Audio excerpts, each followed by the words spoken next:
ஆவியின்படி நடக்கிறவர்கள் ஆவிக்குரியவைகளை சிந்திக்கிறார்கள். ஒரு ஆவியின்படி நடக்கிற மனிதன் என்ன காரியங்களை செய்ய வேண்டும் என்று சொல்லி ஒரு 5 காரியங்களை நான் உங்களிடத்தில் சொல்ல விரும்புகிறேன். கிறிஸ்து இயேசுவில் இருந்த சிந்தையே உங்களிலும் இருக்க கடவுது. அநேக நேரத்தில் இந்த வார்த்தையை நான் உங்கள்ட்ட சொல்லியிருக்கிறேன், இந்த வசனத்தை சொல்லியிருக்கிறேன்.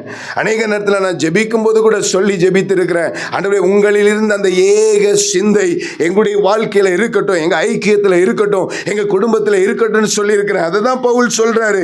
கிறிஸ்துவில் இருந்த சிந்தை, மாம்ச சிந்தை மரணத்திற்கு கொண்டு போய் விடும். மாம்ச சிந்தை பாவ காரியத்தில் கொண்டு போய் விடும்.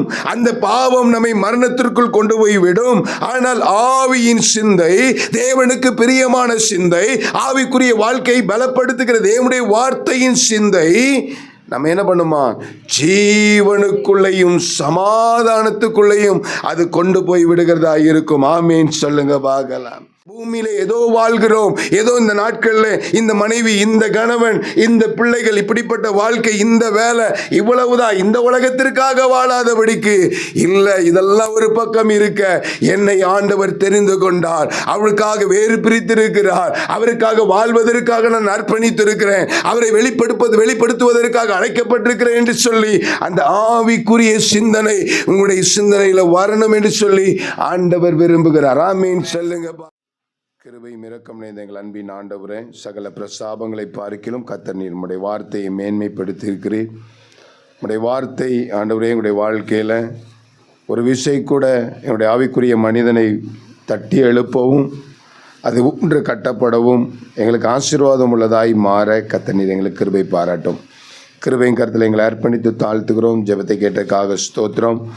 இயேசுவின் நாமத்தில் ஜெபிக்கிறோம் நல்ல பிதாவே, ஆமேன். ஆண்டவரும் அருமை இரட்சகருமான இயேசு கிறிஸ்துவின் நாமத்தினாலே உங்களை வாழ்த்துகிறேன். இந்த அருமையான குடும்ப ஆசீர்வாத கூடுகையில் வந்த உங்கள் யாவரையும் ஆண்டவர் இயேசு ஆசீர்வதிப்பாராக. இன்றைக்கு சிந்தைக்கென்று நாம் எடுத்துக்கொண்ட வேத வசனம் ரோமருக்கு எழுதின நிருபம் 8ஆம் அதிகாரம் அதன் 5வது வசனத்தை வாசிக்க கேட்போம். அன்றியும் மாம்சத்தின்படி நடக்கிறவர்கள் மாம்சத்துக்குரியவைகளை சிந்திக்கிறார்கள், ஆவியின்படி நடக்கிறவர்கள் ஆவிக்குரியவைகளை சிந்திக்கிறார்கள். ஒரு ஆவியின்படி நடக்கிற மனிதன் என்ன காரியங்களை செய்ய வேண்டும் என்று சொல்லி ஒரு 5 காரியங்களை நான் உங்களிடத்தில் சொல்ல விரும்புகிறேன். அன்றியும் மாம்சத்தின்படி நடக்கிறவன் மாம்சத்துக்குள்ள காரியங்களை சிந்திக்கிறான். அநேக நேரத்தில் நம்மை குறித்து நாம் சொல்லும் பொழுது, நான் ஒரு ஸ்பிரிச்சுவல் மேன் இல்லை என்று சொன்னால் ஒரு ஆவிக்குரிய மனிதன் என்று சொல்லி நம்மை குறித்து சொல்லிக்கொள்வது வழக்கம். ஞானஸ்நானம் எடுத்தவர்கள் born again Christian, born again மறுபடியும் நான் பிறந்தவன், மாம்சத்திற்காக மரித்து ஆவிக்காக பிழைத்திருக்கும்படியாக நான் பிறந்தவன் என்று சொல்லி நம்மை சொல்லிக் கொள்வதற்கு வழக்கம். ஆனால் ஒரு ஆவிக்குரிய மனிதனாய் இருக்கிற நான், ஒரு ஆவிக்குரிய மனிதனாய் இருப்பதற்கு அழைக்கப்பட்ட நான் எப்படிப்பட்ட மனிதனாய் இருக்கிறேன் என்று சொல்லி நம்மை ஒரு விசை கூட ஆராய்ந்து பார்ப்பதற்கு ஆண்டவர் நமக்கு உதவி செய்வாராக. இந்த ரோமரில் வாசிக்கும் பொழுது மாம்சத்துக்குரியவைகளை சிந்திக்கிறார்கள், ஆனால் ஆவிக்குரிய மனிதன் எப்படி சிந்திக்கிறானா, ஆவிக்குரிய காரியங்களை சிந்திக்கிறான் என்று சொல்லி அங்கே எழுதப்பட்டிருக்கிறதை வாசிக்கிறோம். அதே போல ரோமருக்கு எழுதின நிருபம் 8ஆம் அதிகாரம் அதன் 14வது வசனத்தில் வாசிக்கும் பொழுது, மேலும் எவர்கள் தேவனுடைய ஆவியினாலே நடத்தப்படுகிறார்களோ அவர்கள் தேவனுடைய புத்திரராயிருப்பார்கள். அப்போ தேவனுடைய புத்திரர்கள் என்று சொன்னால் எப்படியா இருக்கணுமா, தேவனுடைய ஆவியினாலே நடத்தப்படணும். கலாத்தியர் 5ஆம் அதிகாரம் அதன் 16வது வசனத்தில் வாசிக்கும் பொழுது அங்கே எழுதப்பட்டிருக்கிறது, நான் சொல்லுகிறது என்னவென்றால், ஆவிக்கேற்ற ஆவிக்கேற்றபடி நடந்து கொள்ளுங்கள், அப்பொழுது மாம்ச இச்சையை நிறைவேற்றாதிருப்பீர்கள்.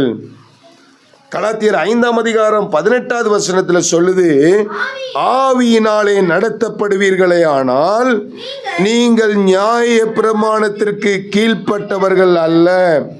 கலாத்தியர் 5:25 வாசிக்கிறோம், நாம் ஆவியினாலே பிழைத்திருந்தால் ஆவிக்கேற்றபடி நடக்க கடவோம். நீங்களும் நானும் ஆவியினாலே பிழைத்திருக்கிறோம் என்று சொல்லி நீங்கள் சொல்லுவீர்கள். ஆனால் அங்கே எப்படி நடக்கணுமா? ஆவிக்கேற்றபடி நடந்து கொள்ளணும். என்னது ஆவிக்கேற்றபடி நடந்து கொள்ளணும்? ஒரு 5 காரியத்தை தான் நான் உங்களோடு சொல்லி நான் ஜெபிப்பதற்கு ஆசைப்படுகிறேன். அநேக சூழ்நிலையில் ஆவிக்குரிய மனிதன் என்று சொல்லி கொண்டாலும், ஆவிக்குரிய மனிதன் என்று சொல்லி வெளிப்படையாய் காண்பித்து கொண்டாலும், அநேக நேரத்தில் ஆவிக்குரிய மனிதன் என்கிற அந்த குணாதிசயங்கள் என்னுடைய வாழ்க்கையில் என்ன பண்ணுறதில்லை, வெளிப்படுறதில்லை. சகோதரர் சொல்லும்போது சொன்னாங்க, நான் பழைய மனிதனாக இருந்தால் என்ன பண்ணியிருப்பேன், இதை பற்றி கோவப்பட்டிருப்பேன், இதை பற்றி ஏதாவது கமெண்ட்ஸ் சொல்லியிருப்பேன், இதை குறித்து ஏதாவது காரியங்கள் மற்றவர்களுக்கு அது வேதனை உண்டாக்குற காரியங்களை நான் செய்திருப்பேன். ஆனால் நான் இன்றைக்கு ஆண்டவரை அறிந்திருக்கிறேன், ஆண்டவரை சொந்த ரட்சகராய் ஏற்றிருக்கிறேன், ஆண்டவருடைய விருப்பத்தின்படி வாழ்வதற்கு என்னை அர்ப்பணித்திருக்கிறேன். நான் பழைய மனிதன் அல்ல, நான் மாம்சீக மனிதன் அல்ல, நான் ஒரு ஆவிக்குரிய மனிதன். என்னுடைய வாழ்க்கையை அர்ப்பணித்தபடியினாலே நான் என்ன பண்ண முடியாது, பழைய காரியங்களை என்ன பண்ண முடியாது, செய்ய முடியாது. நீங்கள் ஆவியினாலே பிழைத்திருந்தால் ஆவிக்கேற்றபடி நடந்திருக்க வேண்டும். இன்றைக்கு அபிஷேகம் பெற்றேன் என்று சொல்லுகிறவர்கள், ஆவியிலே நிறைந்திருக்கிறேன் என்று சொல்லுகிறவர்கள், நான் மாம்சீக மனுஷன் அல்ல, நான் ஆவியின் மனுஷன், அவருடைய ஆவியின் நிறைவை பெற்றிருக்கிறேன், அவருடைய விருப்பத்தின்படி வாழ்வதற்கு என்னை அர்ப்பணித்திருக்கிறேன் என்று சொல்லுகிற அநேக மனிதர்கள் கூட இன்றைக்கு மாம்சீகமாய் வாழ்ந்து கொண்டிருக்கிறதை பார்க்கிறோம்.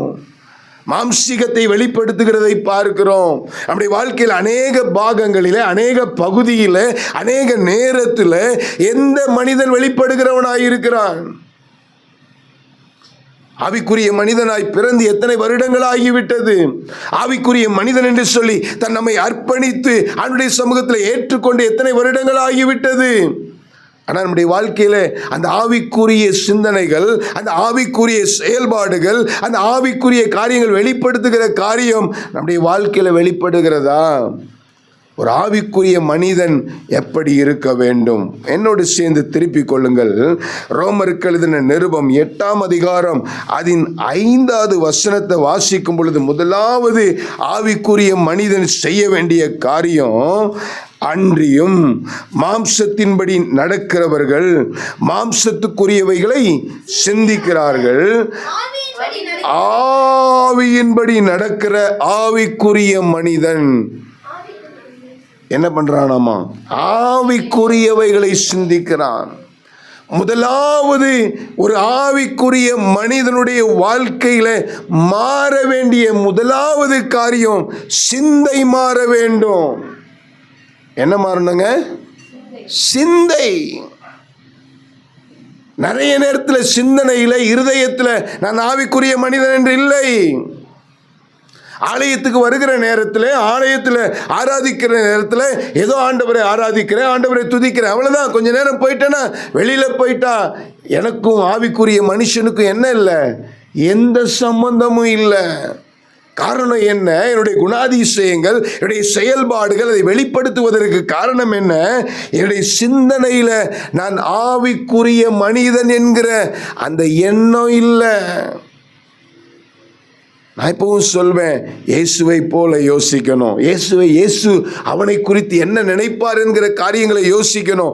காரணம் என்னன்னா, நானா யோசிப்பேன் என்று சொன்னால், நான் என்னுடைய மாமிசத்தின்படி யோசிப்பேன் என்று சொன்னால், எனக்கு நல்லதையும் எனக்கு பிரியமானதையும் எனக்கு இஷ்டமானதையும் இல்லை என்று சொன்னால் எனக்கு விரோதமான காரியங்களை சிந்திப்பேன். ஆனால் வேதத்தின்படி சிந்திக்கும் பொழுது, இயேசு சொன்ன காரியங்களின்படி சிந்திக்கும் பொழுது, வேத வசனத்தின்படி சிந்திக்கும் பொழுது என்னுடைய சிந்தனை ஆவிக்குரிய சிந்தனையாயிருக்கும். ஆமேன் சொல்லுங்க பார்க்கலாம். ரோமர் 8 பார்க்கும் பொழுது, மாம்ச சிந்தை மரணம், ஆவியின் சிந்தையோ ஜீவனும் சமாதானமும். மாம்ச சிந்தை மரணத்திற்கு கொண்டு போய் விடும். மாம்ச சிந்தை பாவ காரியத்தில் கொண்டு போய் விடும். அந்த பாவம் நம்மை மரணத்திற்குள் கொண்டு போய் விடும். ஆனால் ஆவியின் சிந்தை, தேவனுக்கு பிரியமான சிந்தை, ஆவிக்குரிய வாழ்க்கையை பலப்படுத்துகிற தேவனுடைய வார்த்தையின் சிந்தை நம்ம என்ன பண்ணுமா, ஜீவனுக்குள்ளேயும் சமாதானத்துக்குள்ளேயும் அது கொண்டு போய் விடுகிறதா இருக்கும். ஆமீன் சொல்லுங்க பார்க்கலாம். அதனால தான் பவுல் சொல்லும் பொழுது சொல்றார், பிலிப்பியருக்கு எழுதின நிருபம் 2ஆம் அதிகாரம் அதன் 5வது வசனத்தில் வாசிக்கும் பொழுது, இயேசு கிறிஸ்துவில் இருந்த சிந்தையே உங்களில் இருக்க கடவுது. வாசிங்க பார்க்கலாம். பிலிப்பியருக்கு எழுதின நிருபம் 2ஆம் அதிகாரம் அதன் 5வது வசனம்.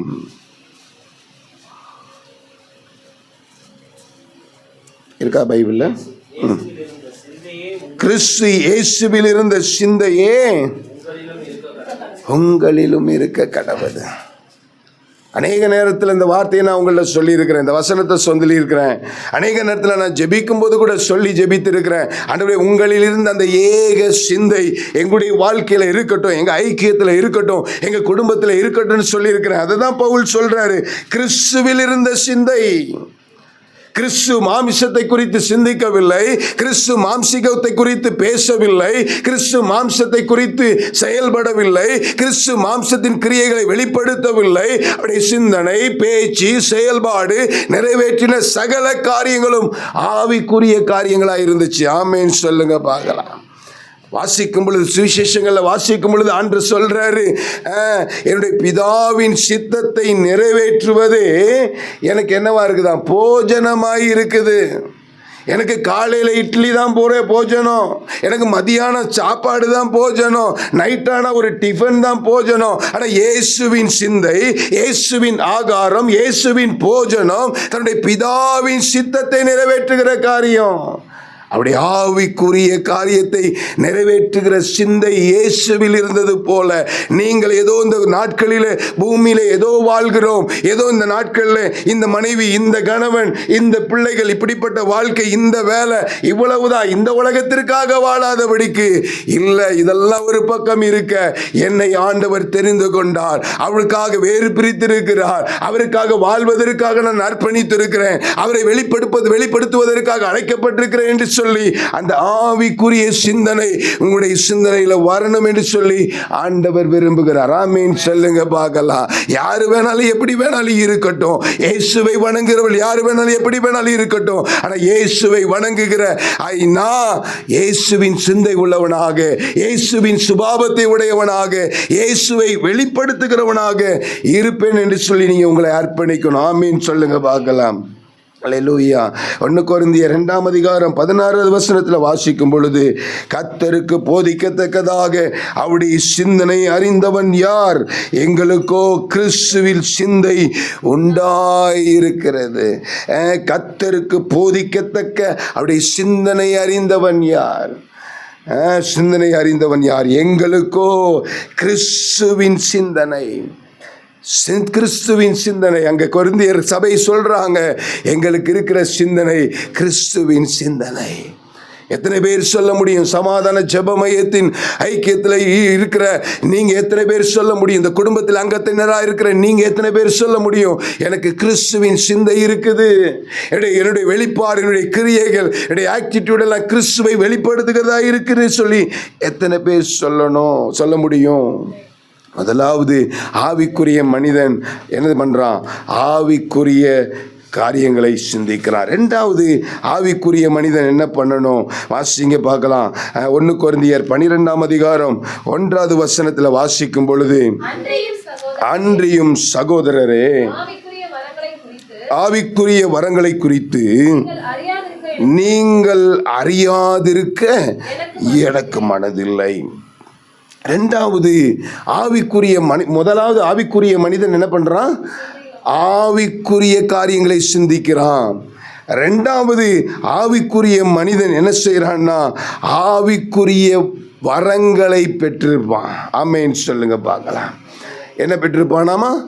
ஆவிக்குரிய. அன்றியும் சகோதரரே, ஆவிக்குரிய வரங்களை குறித்து நீங்கள் அறியாதிருக்க எனக்கு மனதில்லை. ஆவிக்குரிய வரங்களை பெற்றவர்களாக இருக்க வேண்டும். ஆவிக்குரிய வரங்கள் என்று சொன்னால் வெறும் அந்நிய பாஷை மாத்திரமல்ல. ஆண்டவர் ஆவிக்குரிய வரங்களை பரிசுத்த வேதாகமத்தில் அநேக வரங்களை எழுதி வைத்திருக்கிறார். ஞானத்தை போதிக்கும் வசனத்தை எழுதி வைத்திருக்கிறார். அறிவை உணர்த்தும் வசனங்களை எழுதி வைத்திருக்கிறார். அப்படிப்பட்ட வரங்களை நாடுகிறவர்களாக இருக்க வேண்டும். அல்லேலூயா. ஏதோ அந்நிய பாஷை பேசுகிறது மாத்திரம் அல்ல. ஏதோ கொஞ்ச நேரத்தில் அந்நிய பாஷையில் ஆராதிக்கிறேன், எனக்கு அந்நிய பாஷை வரம் இருக்கு, ஓகே நல்லது. ஆனால் அது போதாது. அடுத்த வரத்தில் ஆண்டவர் கொடுக்கிற அடுத்த கிஃப்ட்ல நம்ம வளருகிறவர்களாக இருக்க வேண்டும். ஆமேன் சொல்லுங்க பார்க்கலாம். அல்லேலூயா. இங்க இருக்கிறவர்கள் தீர்க்கதரிசியாய் மாறணும். இங்க இருக்கிறவர்கள் ஞான திருஷ்டிக்காரர்களாய் மாறணும். இங்க இருக்கிறவர்கள் சத்தியத்தை பேசுகிறவர்களாய் மாறணும். இங்க இருக்கிறவர்கள் நல்ல அந்நிய பாஷை பேசுகிறவர்களாய் மாறணும். இங்க இருக்கிறவர்கள் அந்நிய பாஷையை வியாக்கியானம் பண்ணுகிறவர்களாய் மாறணும். அல்லேலூயா. அப்பொழுதுதான் புதிய ஆத்துமாக்கள் வரும் பொழுது, புதிய ஜனங்கள் வரும் பொழுது, ஆண்டவரை தேடி ஜனங்கள் வரும் பொழுது, தீர்க்கதரிசன வார்த்தைகள் உரைக்கப்படும் பொழுது, இருதயத்தில் இருக்கிற காரியங்கள் வெளிப்படையாய் உரைக்கப்படும் பொழுது, ஓ இத்தனை மகிமையான தேவன் என்று சொல்லி தேவனை குறித்து அறிவதற்கு அது காரணமாய் முடியும். ஏதோ நாம் ஆராதித்து துதித்து ஏதோ கொஞ்ச நேரம், அப்படி அல்ல. ஆவிக்குரிய மனிதன் ஆவிக்குரிய வரங்களில் நாட்டமுள்ளவனாய் இருக்கணும். ஆமென் சொல்லுங்க பார்க்கலாம். எத்தனை பேர் ஆவிக்குரிய வரங்கள் மேல நாட்டம் உள்ளவங்களா இருக்கிறீங்க? எத்தனை பேர் விரும்புறீங்க, ஆண்டவர் எனக்கு ஆவிக்குரிய வரங்களை தரணும், ஆண்டவர் எனக்கு ஆவிக்குரிய வரங்களை தரணும், ஆண்டவர் ஆவிக்குரிய வரங்களை தரணும்? வாசிங்கன்னா அந்த கொரிந்தியர் 12ஆம் அதிகாரத்தில் அங்கே வாசிக்கும் பொழுது ஆண்டவர் அங்கே எழுதப்பட்டிருக்குது. ஆதலால் 3வது வசனத்திலேருந்தே வாசிக்கும் பொழுது, ஏன்னா 4வது வசனத்திலிருந்து வாசிக்கும் பொழுது வாசிங்க பார்க்கலாம். 1 கொரிந்தியர் 12ஆம் அதிகாரம் 4வது வசனம். பரங்களில் வித்தியாசம் உண்டு, ஆவியானவர் ஒருவரே. ஊழியங்களிலும் வித்தியாசம் உண்டு, கர்த்தர் ஒருவரே. கிரியைகளிலும் வித்தியாசம் உண்டு, எல்லாருக்குள்ளும் எல்லாவற்றையும் நடப்பிக்கிற தேவன் ஒருவரே.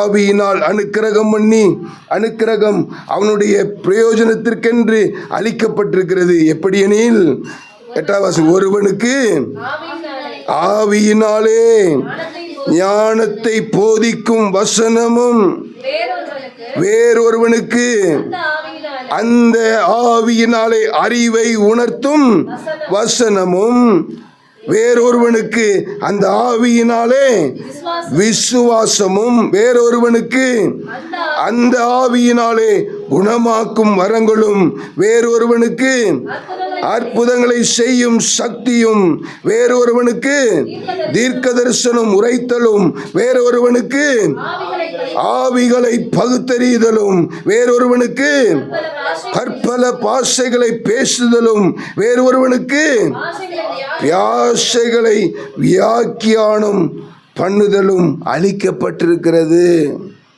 நம்ம அந்த கடைசி 1 மட்டும் பிடிச்சிட்டு இருக்கிறோம். அந்நிய பாஷை. நாவிக்குரிய மனுஷன் அந்நிய பாஷை இருக்குது. ரீபாலா சந்தானா தியாந்தனா முடிஞ்சு, அவள்தான்.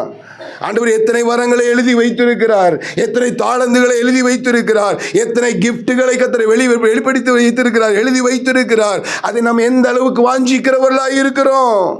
அறிவை உணர்த்தும் வசனம், ஞானத்தை போதிக்கும் வரங்கள், ஆவியை பகுத்தறிகிற வரங்கள், தீர்க்க தரிசன வரம், விசுவாசம் என்கிற வரம், குணமாக்குகிற வரம். நம்முடைய திருச்சபையில் வரங்கள் செயல்படணும். ஆமேன் சொல்லுங்க பார்க்கலாம்.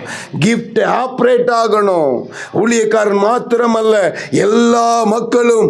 என்னென்று சொன்னால் புதிய ஏற்பாட்டின் திருச்சபையில் நீங்கள் எல்லாரும் ஆசாரியர்களாக இருக்கிறீர்கள், எல்லாரும் லேவியராக இருக்கிறீர்கள், எல்லாரும் தேவனால் அழைக்கப்பட்டவர்களாக இருக்கிறீர்கள். நாம் எல்லாருடைய வாழ்க்கையில் அந்த ஆண்டவர் கொடுத்திருக்கிற அந்த வரங்கள் செயல்படணும். ஆமென் சொல்லுங்க. ஹல்லேலூயா. அதை வாஞ்சிக்கிறவர்களாக இருக்கணும். அவருடைய வரங்கள் நம்முடைய வாழ்க்கையில் பிரகாசிக்கும் பொழுதுதான், அவருடைய வரங்கள் நம்முடைய வாழ்க்கையில் செயல்படும் பொழுதுதான் இயேசுவுக்கென்று, அவருடைய நாம மகிமைக்கென்று நாம் பயனுள்ள பாத்திரமாய் மாற முடியும். ஆமென் சொல்லுங்க பார்க்கலாம். ஹல்லேலூயா. அப்போ முதலாவது ஆவிக்குரிய மனுஷன் என்ன செய்யணும்? ஆவிக்குரிய சிந்தனை உள்ளவனாக இருக்கணும். 2வது ஆவிக்குரிய மனுஷன் என்ன செய்யணும்? ஆவிக்குரிய வரங்களை பெற்றிருக்கிறவனாக இருக்கணும். மூன்றாவது என்ன செய்யணும் ஆவிக்குரிய மனுஷன்? வாசிங்க பார்க்கலாம். யூதாவின் புஸ்தகம் 1ஆம் அதிகாரம் அதன் 20வது வசனத்தை வாசிக்க கேட்போம்.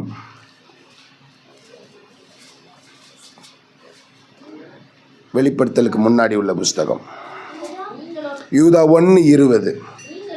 நீங்களோ பிரியமானவர்களே, உங்கள் மகா பரிசுத்தமான விசுவாசத்தின் மேல் உங்களை உறுதிப்படுத்தி கொண்டு பரிசுத்த ஆவிக்குள் ஜெபம் பண்ணி.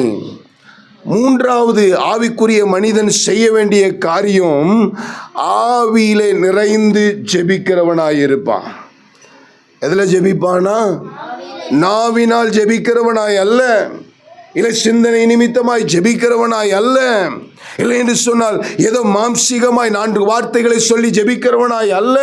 மாம்சீக கண்களை அடைத்து ஆண்டவருக்கு முன்பதாக கண்களை திறக்கும் பொழுது நாம் சொல்லப்பட்ட விஷயத்திற்காக, ஏவப்பட்ட விஷயத்திற்காக, இல்லை என்று சொன்னால் நினைவூட்டப்பட்ட விஷயத்திற்காக, இல்லை என்று சொன்னால் அறிந்திருக்கிற விஷயத்திற்காக ஆவியில நிறைந்து அந்நிய பாஷைகளை பேசி ஆண்டவருடைய திட்டத்தை ஆண்டவருடைய சமூகத்திலிருந்து கொண்டு வருவதற்காக ஆவியில ஜெபிக்கிறவனாய் இருப்பான். ஆமென் சொல்லுங்க பார்க்கலாம்.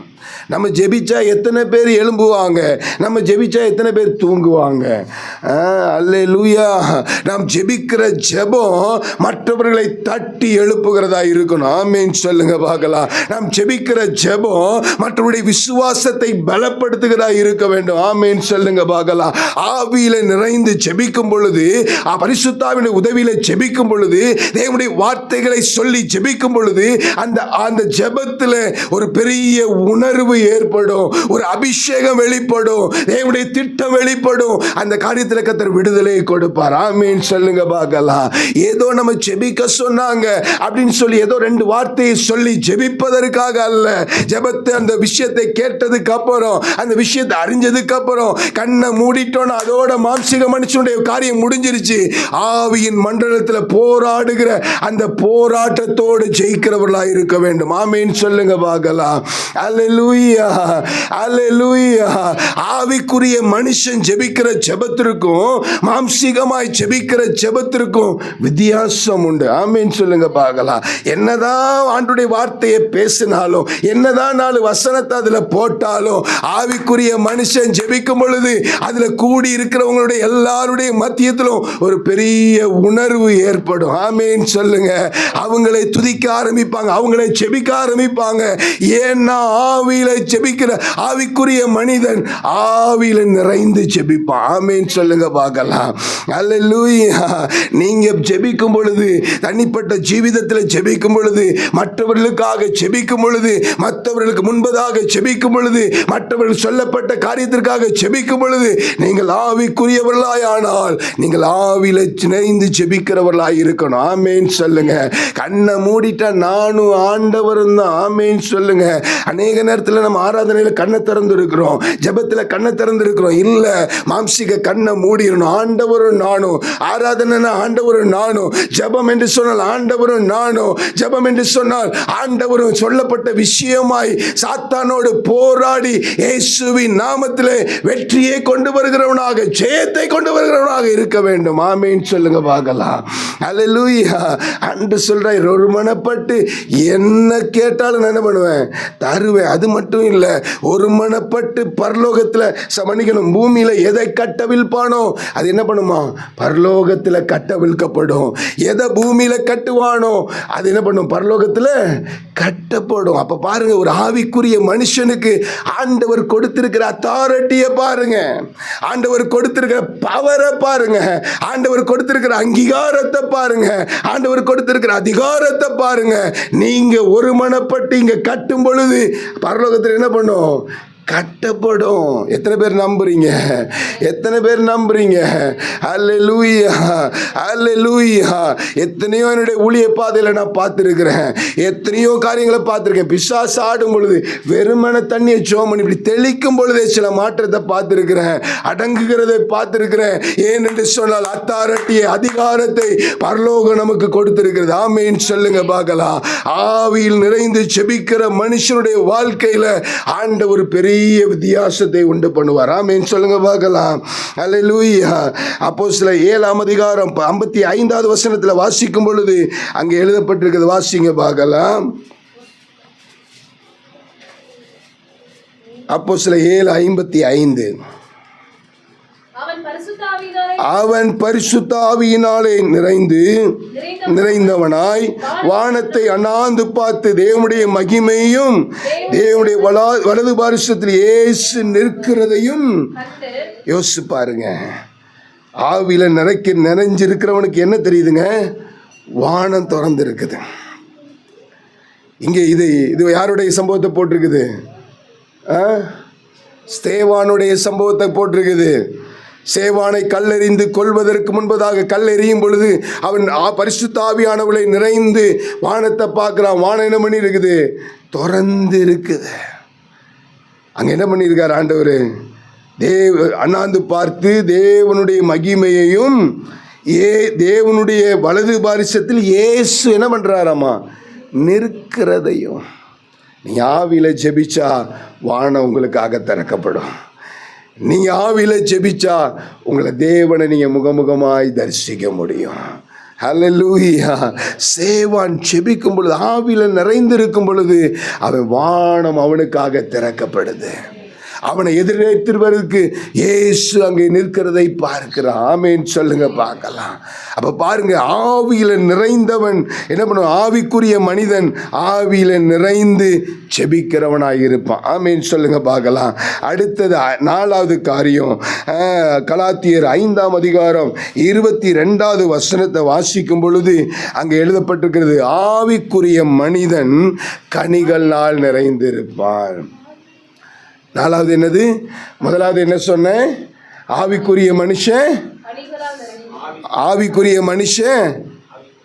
ஆவிக்குரிய சிந்தனை உள்ளவனாயிருப்பான். 2வது என்ன சொன்னேன்? ஆவிக்குரிய மனிதன் ஆவிக்குரிய வரங்களை பெற்றிருப்பான். 3வது ஆவிக்குரியவன் ஆவியிலே நிறைந்து ஜெபிக்கிறவனாயிருப்பான். 4வது ஆவிக்குரிய மனிதன் ஆவிக்குரிய கனிகளினாலே நிரப்பப்பட்டவனாயிருப்பான். அந்த கலாத்தியர் 5ஆம் அதிகாரம் 19வது வசனத்தில் பார்க்கும் பொழுது அங்கே மாம்சத்தின் கிரியைகள் வெளியரங்கமாயிருக்கிறது. அவைகளாவன விபச்சாரம், வேசித்தரம், அசுத்தம், காமவிகாரம், விக்கிரக ஆராதனை, பில்லி சூனியம், பகைகள், விரோதங்கள், வைராக்கியங்கள், கோபங்கள், சண்டைகள், பிரிவினைகள், மார்க்கபேதங்கள், பொறாமைகள், கொலைகள், வெறிகள், களியாட்டுகள் முதலானவைகள். பெரிய லிஸ்ட் இருக்குது 19வது அதிகாரத்தில் 19வது வசனத்தில். அதுக்கப்புறம் அதை முடிச்சுட்டு இங்க சொல்றார், ஆவியின் கனியோ. அது கடந்த நாட்கள் நம்ம படித்தோம். கனியோ சிங்கிள் ஃப்ரூட்டு. ஆனால் அதில் 9 வகையான அனுபவங்கள் இருக்குது. அன்பு, சந்தோஷம், சமாதானம், நீடிய பொறுமை, தயவு, நற்குணம், விசுவாசம், சாந்தம், இச்சை அடக்கம், 9 வகையான குணாதிசயங்கள் அதில் இருக்குது. ஆனால் அதில் என்ன பண்ணியிருக்கு? சிங்கிள் ஃப்ரூட்டா, ஆவிக்குரிய கனியோ. அப்போ ஒரு ஆவிக்குரிய மனிதன் நான் தன்னை ஆவிக்குரிய மனிதன் என்று சொல்லி காண்பிக்க வேண்டுமானால் அவன் ஆவிக்குரிய கனிகளை உடையவனாய் இருக்கணும். யோசிச்சு பாருங்க, அந்த 19வது வசனத்தை படிச்சு பாருங்க. உடைய வாழ்க்கையில் இந்த மாதிரி குணாதிசயங்கள் வெளிப்படுதா? இல்லைன்னா இந்த 22வது அதிகாரத்தை 22வது வசனத்தை படிச்சு பாருங்க. உடைய வாழ்க்கையில் அப்படிப்பட்ட கனிகள் வெளிப்படுதா? ஆவிக்குரிய மனிதன் என்று சொல்லி, ஆவிக்குரிய வாழ்க்கை வாழ்கிறேன் என்று சொல்லி, ஆவிக்குரியவன் என்று சொல்லி தன்னை பிதட்டி கொண்டு என்னுடைய வாழ்க்கை, என்னுடைய கனிகள் ஒருவேளை மாம்சத்தின் கிரியைகளை வெளிப்படுத்தி கொண்டிருந்தால் எப்படி நான் ஆவிக்குரிய மனிதனாய் மாற முடியும்? நான் ஆவிக்குரிய மனிதன் என்று சொன்னால் பிரச்சனை இருக்கும், பாடு இருக்கும், உபத்திரவம் இருக்கும், சண்டை இருக்குதும், பொறாமை இருக்கும். ஆனாலும் சகிச்சு பொறுத்து விட்டு கொடுத்து எல்லாவற்றையும் மன்னித்து தன்னுடைய ஆவிக்குரிய சுபாவத்தை, ஆவிக்குரிய காரியத்தை அவன் வெளிப்படுத்துகிறவனாய் இருக்கணும். ஆமென் சொல்லுங்க பார்க்கலாம். பிடிக்காதுதான் நமக்கு அவங்கள பார்த்தா. ஆனால் இயேசு பார்க்குற மாதிரி பார்க்கணும். அவங்க நமக்கு எதிராக தான் செஞ்சிருப்பாங்க. நமக்கு குறை சொல்றதுக்கு காரணம் இருக்கும், நமக்கு குற்றம் சொல்றதுக்கு காரணம் இருக்கும், நம்ம கோபித்துக் கொள்வதற்கு காரணம் இருக்கும். ஆனா இயேசு பார்க்கிற மாதிரி பார்க்கணும். ஒரு மாம்சீக மனிதனை மாதிரி சண்டையிட முடியாது, ஒரு மாம்சீக மனிதனை மாதிரி விரோதித்திட முடியாது, ஒரு மாம்சீக மனிதன் மாதிரி செயல்பற்ற முடியாது. ஆவிக்குரிய மனிதன் ஆவிக்குரிய கனிகளை வெளிப்படுத்துகிறவனாய் இருக்கணும். 1 கொரிந்தியர் 13ஆம் அதிகாரத்தில் போய் பார்த்தா அங்க ஒரு பெரிய பட்டியல் இருக்குது.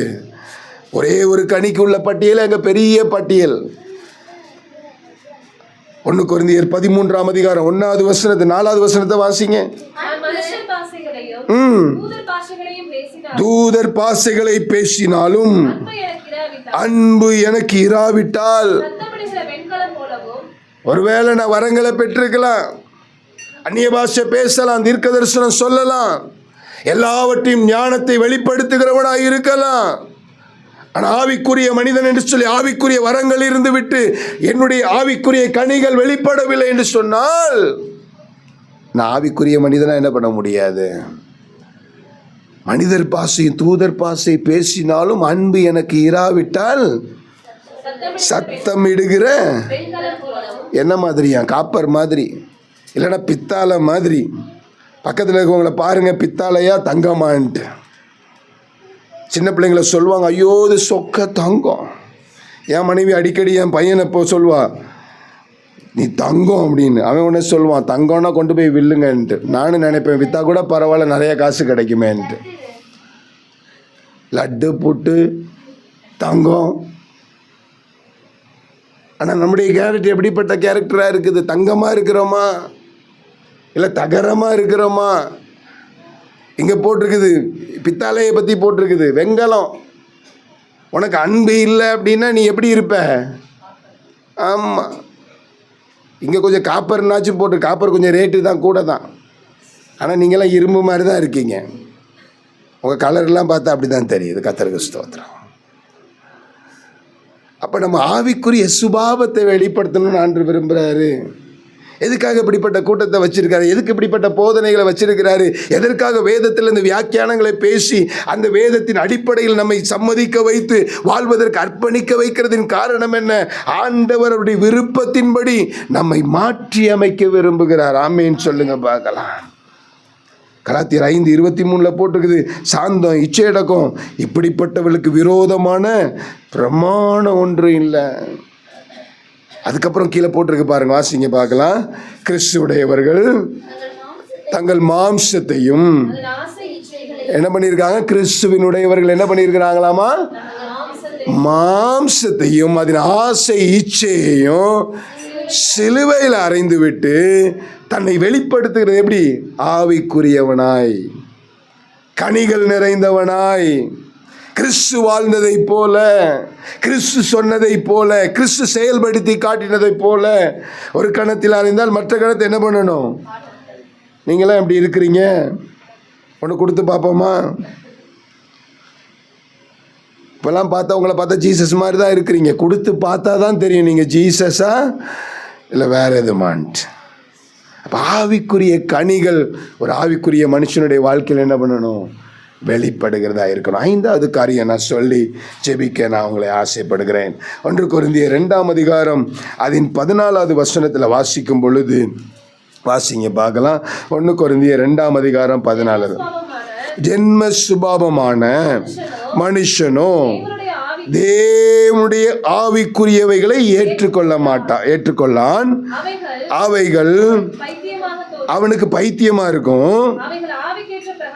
அவைகள் ஆவிக்கேற்ற பிரகாரமாய் ஆராய்ந்து அவைகளை அறியவும் மாட்டான். புரிஞ்சுதா வசனம்? உலக மனுஷனுக்கும் உங்களுக்கும் உள்ள வித்தியாசம் என்ன அப்படின்னா, ஜென்ம சுபாவமான மனுஷன் தேவனுடைய ஆவிக்குரியவைகளை ஏற்றுக்கொள்ளவே மாட்டான்.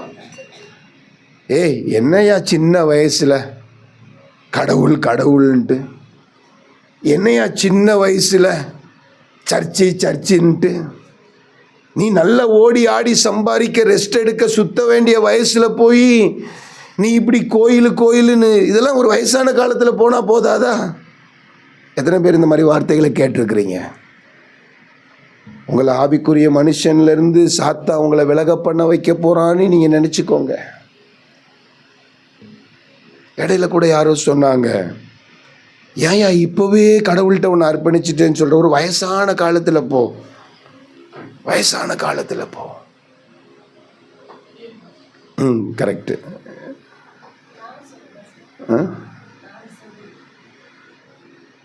பாஸ்டர் சொல்கிறேன். ஓகே, பாஸ்டர் ஏதோ ஆவிக்குரிய வாழ்க்கையில் அவங்க பாஸ்டர் ஆனதுக்கப்புறம் ஒரு லேடி பாம்பேயில் கூப்பிட்டு அவங்கள திட்டினாங்களா, நீ முட்டாள் பைத்தியக்காரன், நல்ல வயசானதுக்கப்புறம் கடவுளை தேடி போக வேண்டியதானே, இப்போ என்ஜாய் பண்ண வேண்டியதானே உன் லைஃப்பை. ஏன்னா சிலுவை பற்றின உபதேசம் கெட்டு போகிறவர்களுக்கு எப்படி இருக்கும்? நான் வெளிநாட்டிலேருந்து என் வேலையை விட்டுட்டு வரும்போது என் குடும்பத்தில் சொன்னாங்க, பைத்தியக்காரன்டா நீ, எவனாவது இந்த வேலையை விட்டுட்டு வருவானா? இவ்வளோ ஒரு அருமாந்த வேலையை விட்டுட்டு வருவானா? உன்ன மாதிரி பைத்தியக்காரன் யார் இல்லை?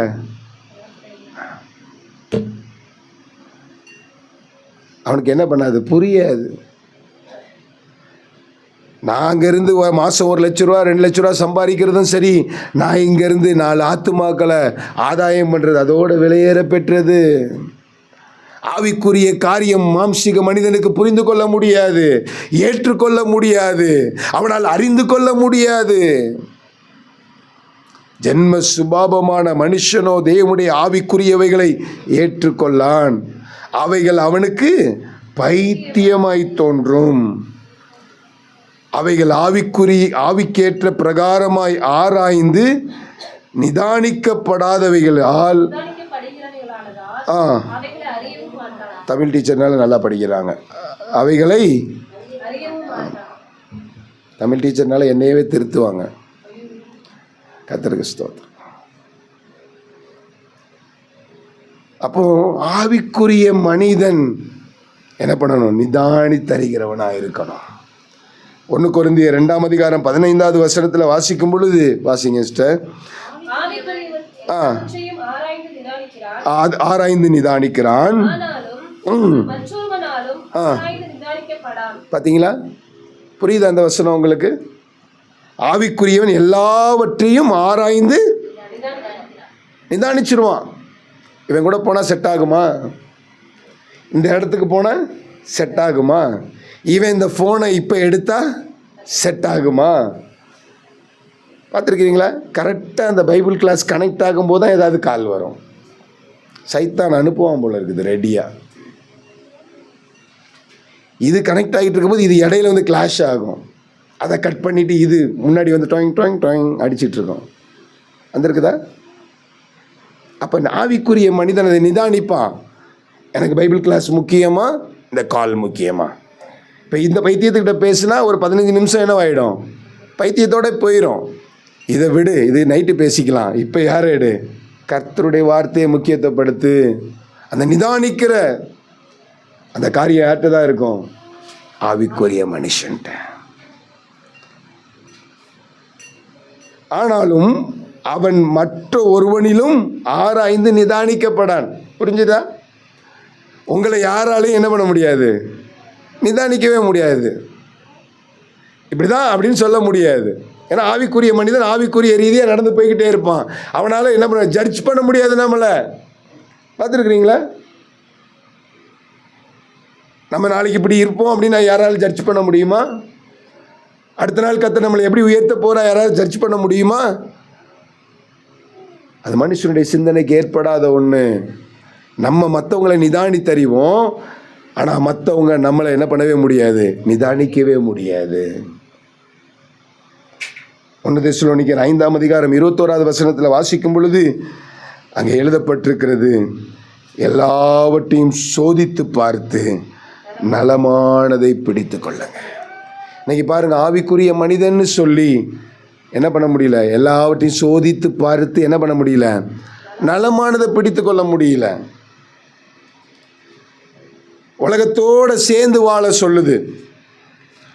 உலக மனுஷன் ஒன்று செஞ்சானா அவனோட சேர்ந்து ஒரு சினிமா, ஓகே.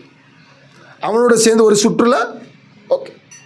அவன் பண்ணுற நம்பிக்கையில் என் நண்பன் என்ன பண்ணிடக்கூடாது, கோச்சிக்க கூடாது. என் நண்பனோட உறவு என்ன பண்ணிடக்கூடாது, பிச்சிடக்கூடாது. அவன் தானே. இது யாருக்கு தெரிய போகுது? பாஸ்டருக்கு தெரிய போதா, ஆண்டருக்கு தெரிய போதா? யாருக்கு ஒரு நாள் தானே. ஆனால் வேதவசனம் சொல்லுது, எல்லாவற்றையும் சோதித்து பார்த்து. சங்கீதம் 1 பார்க்கிறோம், துன்மார்க்கருடைய ஆலோசனையில், பாவிகளுடைய வழியில், பரியாசக்கார உட்காரும் இடத்தில். நம்ம எங்கே நிற்கணும், எங்கே உட்காரணும், எங்கே பேசணும், யாரோட உறவு வச்சுக்கணும். வேதவசனம் சொல்லுது, கோபக்காரனோடு தோழனாகாதே, யாரோட ஃப்ரெண்ட்ஷிப் ஆகணும். வேதம் நமக்கு சொல்லி இருக்குது. அன்று எல்லாவற்றையும் சோதித்து நலமானதை பிடித்து கொள்ளணும். பூமியில் வாசம் பண்ணுறோம், பாவம் நிறைந்த உலகத்தில் வாசம் பண்ணுறோம், மாம்சீக வாழ்க்கையை நிறைவேற்றி கொண்டிருக்கிற கொடூரமான ஒரு வாழ்க்கை வாழுகிற மனிதர்கள் மத்தியத்தில் வாழ்ந்து கொண்டிருக்கிறோம். ஆனால் ஆவிக்குரிய மனுஷன் சோதித்து பார்த்து, இது எனக்கு சரியாகுமா, என் குடும்பத்துக்கு சரியாகுமா, நான் நம்புகிற தேவனுக்கு சரியாகுமா, நான் பின் செல்கிற ஆண்டவருக்கு சரியாகுமா என்று சொல்லி தன்னை நிதானித்து பார்த்து, தன்னை ஆராய்ந்து பார்த்து, தன்னுடைய விருப்பத்தையும் உலகத்தில் நடக்கிற காரியங்களையும் பார்த்து சரியாய் அவனை நிதானித்துக் கொள்வான். 5 காரியம் சொன்னேன். ஆவிக்குரிய மனிதன் எப்படி இருக்கணும்? முதலாவது, ஆவிக்குரிய சிந்தனை உள்ளவனா இருக்கணும். 2வது, ஆவிக்குரிய வரங்களை பெற்றவனா இருக்கணும். 3வது, ஆவியில நிறைந்து ஜெபிக்கிறவனா இருக்கணும். 4வது, ஆவிக்குரிய கனிகளை உடையவனா இருக்கணும். 5வது, ஆராய்ந்து நிதானிக்கிறவனா இருக்கணும். ஆவியில ஆராய்ந்து நிதானிக்கிறவனா இருக்கணும். எழுமுங்க பார்க்கலாம், ஜெபிக்கலாம். இந்த வார்த்தைக்கு முன்பதாய் என்னை அர்ப்பணிக்கிறேன்னு சொல்லுங்க பார்க்கலாம். எத்தனை பேர் தன்னை ஆவிக்குரிய மனிதன் என்று சொல்லிக் கொள்கிறீர்கள்? ஆண்டவரே, என்னுடைய ஆவிக்குரியவனாய் என்னை மாற்றுங்க ஆண்டவரே. என்னை ஆவிக்குரியவனாய் மாற்றுங்க ஆண்டவரே. என்னை ஆவிக்குரியவனாய் மாற்றுங்கப்பா. ஹல்லேலூயா, ஜீசஸ் ஜீசஸ், ஹல்லேலூயா ஜீசஸ். எல்லாரும் அர்ப்பணிங்க பார்க்கலாம், கண்களை மூடி. தேவனுடைய வார்த்தைக்கு முன்பதாக என்னை ஆவிக்குரிய மனிதனாய் இந்த 5 சுபாவங்கள் என்னிலே பிரகாசிக்க, என்னிலே வெளிப்பட, அதை பார்க்கிறவர்கள் ஆண்டவர் இம்மை பார்க்க, நான் ஒரு ஆவிக்குரிய மனிதன் என்று சொல்லி அடையாளம் கண்டு கொள்ள, அவர்களும் ரட்சிக்கப்பட, அவர்களும் இயேசுவை அறிந்து கொண்டு ஆவிக்குரிய பிள்ளைகளாய் மாற என்னை பயன்படுத்தணும். சொல்லுங்க பார்க்கலாம். அல்லேலூயா அல்லேலூயா. உள்ளான மனிதன் நாளுக்கு நாள் புதிதாக்கப்படுகின்ற நேரம் இது. உள்ளான மனிதன் நாளுக்கு நாள் புதிதாக்கப்படுகின்ற நேரம் இது. சோர்ந்து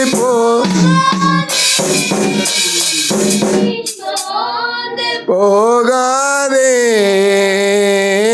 சோர்ந்து போகாதே, நீ சோர்ந்து போகாதே, அதி சீக்கிரத்தில் நீங்கிவிடும் இந்த லேசான உபத்திரவம். அதி சீக்கிரத்தில் நீங்கிவிடும் இந்த லேசான உபத்திரவம்.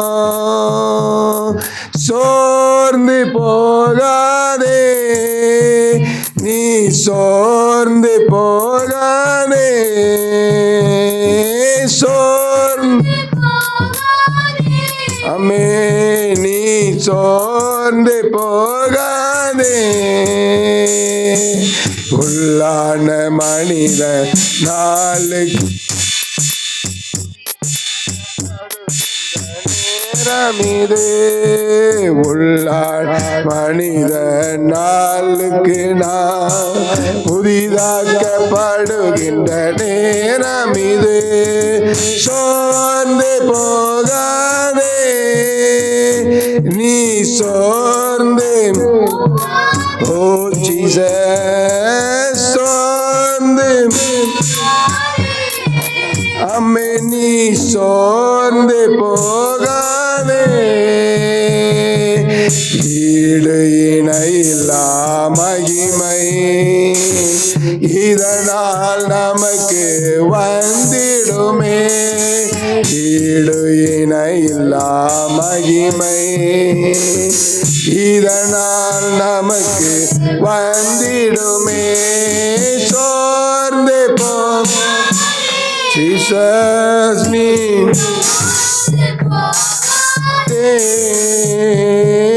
சோர்ந்து போகாதே நீ சோர்ந்து போகாதே. காண்கின்ற உலகம் தேடவில்லை காணாத பரலோகம் நாடுகிறோ. காண்கின்ற உலகம் தேடவில்லை காணாத பரலோகம். சோர்ந்து போகாதே நீ சோர்ந்து போகாதே சோர்ந்து நீ சோர்ந்து போகாதே. கிருபையும் இரக்கம் எங்கள் அன்பின் ஆண்டவரே, ஆசீர்வதிக்கப்பட்டதான இந்த ராத்திரி வேளைக்காக ஆண்டவருக்கு நன்றி செலுத்துகிறோம். தொடக்க முதல் முடிவு வரை தேவனுடைய பிரசன்னம் எங்களை ஆளுகை செய்ததற்காக நன்றி. ஆண்டவரே, நீங்கள் கேட்ட வார்த்தையின்படி ஆண்டவரே நாங்கள் ஆவிக்குரிய மனிதன் ஆண்டவரே, ஆவிக்குரிய காரியங்களை சிந்திக்க, ஆவிக்குரிய வரங்களை கதாவின் நாட ஆண்டவரே ஆவியில் நிறைந்து ஜெபிக்கிறவர்களாக இருக்க, ஆண்டவரே ஆவிக்குரிய கணைகளால் நிறைந்திருக்க, ஆண்டவரே ஆவிக்குரிய கதாவே நாங்கள் நிதானித்து அறிய கர்த்தர் எங்களுக்கு கிருபை பாராட்ட வேண்டுமா நாங்கள் ஜெபிக்கிறோம். ஆண்டவரே தகப்பனே, மாம்சீகத்திலிருந்து ஆண்டவரே தகப்பனே உண்மையிலே நாங்கள் ஜனிப்பிக்கப்பட்ட நாங்கள் மாம்சீக கிரியைகளே வெளிப்படுத்தி கொண்டிருக்காதபடிக்கு ஆண்டவரே தகப்பனே கிறிஸ்துவை வெளிப்படுத்த, ஆவிக்குரிய மனிதனை வெளிக்காட்ட, அதன் மூலமாக இயேசுவை அநேகர் அறிந்து கொள்ள எங்களை கர்த்தரை கருவியாய் பயன்படுத்துவீராக. வந்த ஒவ்வொருவரையும் கர்த்தர் ஆசீர்வதிங்கப்பா. வர தடைப்பட்ட பிள்ளைகள் இருக்கிற இடங்களில் தேவனுடைய கிருபை நடத்தட்டும். ஆண்டவரே நம்முடைய வருகை தாமதிக்குமானால் நாங்கள் சேர்ந்து நம்முடைய நாமத்தை மகிமைப்படுத்த ஆராதிக்க கர்த்தர் நீர் கிருபை பாராட்டுவீராக. வந்தவர்கள் சுகத்தையும் சந்தோஷத்தையும் சமாதானத்தையும் பெற்று கடந்து போக கர்த்தர் கிருபை பாராட்டும். கிருபை கர்த்தர் அர்ப்பணிக்கிறோம், தாழ்த்துக்கிறோம். ஜெபத்தை கேட்டக்காக ஸ்தோத்திரம். வாரத்தில் நடக்கிற இடையில் நடக்கிற எல்லா கூடுகையும் கர்த்தர் ஆசீர்வதிங்க. திவ்ய கர்த்தர் அர்ப்பணிக்கிறோம். ஜெபத்தை கேட்டக்காக ஸ்தோத்திரம். இயேசுவின் நாமத்தில் ஜெபிக்கிறோம் சிவனால பிதாவே. எல்லாரும் சேர்ந்து சொல்லலாம். என் ஆத்துமாவே கர்த்தரை ஸ்தோத்திரி, என் முழு உள்ளமே கர்த்தரை பரிசுத்த நாமத்தை ஸ்தோத்திரி. ஆத்துமாவே கர்த்தரை ஸ்தோத்திரி, கர்த்தர் செய்த சகல உபகாரங்களையும் மறவாதே. ஆமென். எல்லாரும் கண்களை மூடி கைகளை கூப்பி தலை வணங்கி இருக்கும் பொழுது இப்பொழுது நம்ம ஆண்டவராயிருக்கிற இயேசு கிறிஸ்துவின் கிருபையும் பிதாவாகிய தேவனுடைய அன்பும் பரிசுத்த ஆவியானுடைய அந்யோன்ய ஐக்கியமும் சமாதானமும் பாதுகாவலும் வந்திருக்கிற ஒவ்வொரு பேர் மீதும், குடும்பத்தின் மீதும், வரத்தடைப்பட்ட பிள்ளைகள் மீதும், உலகத்தில் இருக்கிற சகல பரிசுத்தவான்கள் மீதும் இன்றும் என்றும் கர்த்தரின் வரிய பெருந்தும் இருப்பதாக. ஜெயம் கொடுத்த தேவனுக்கு ஒரு 3 அலையிலே சத்தமாய் சொல்லுங்க பார்க்கலாம். அல்லேலூயா, அல்லேலூயா. பக்கத்தில் கையை அல்லேலூயா பக்கத்தில் கையை பிடிச்சி சொல்லுங்க பார்க்கலாம். ஆவிக்குரிய சிந்தை உள்ளவனாயிருங்க, ஆவிக்குரிய வரங்கள் நிறைந்தவங்களாயிருங்க, ஆவியில நிறைஞ்சு ஜெபிக்கிறவங்களாயிருங்க. ஆவில ஃபர்ஸ்ட்ல இருந்து சொல்லுங்க. ஆவிக்குரிய வரங்களை பெற்றவர்களாயிருங்க. ஆவியில கரெக்டா சொல்லுங்க. ஃபர்ஸ்ட்ல இருந்து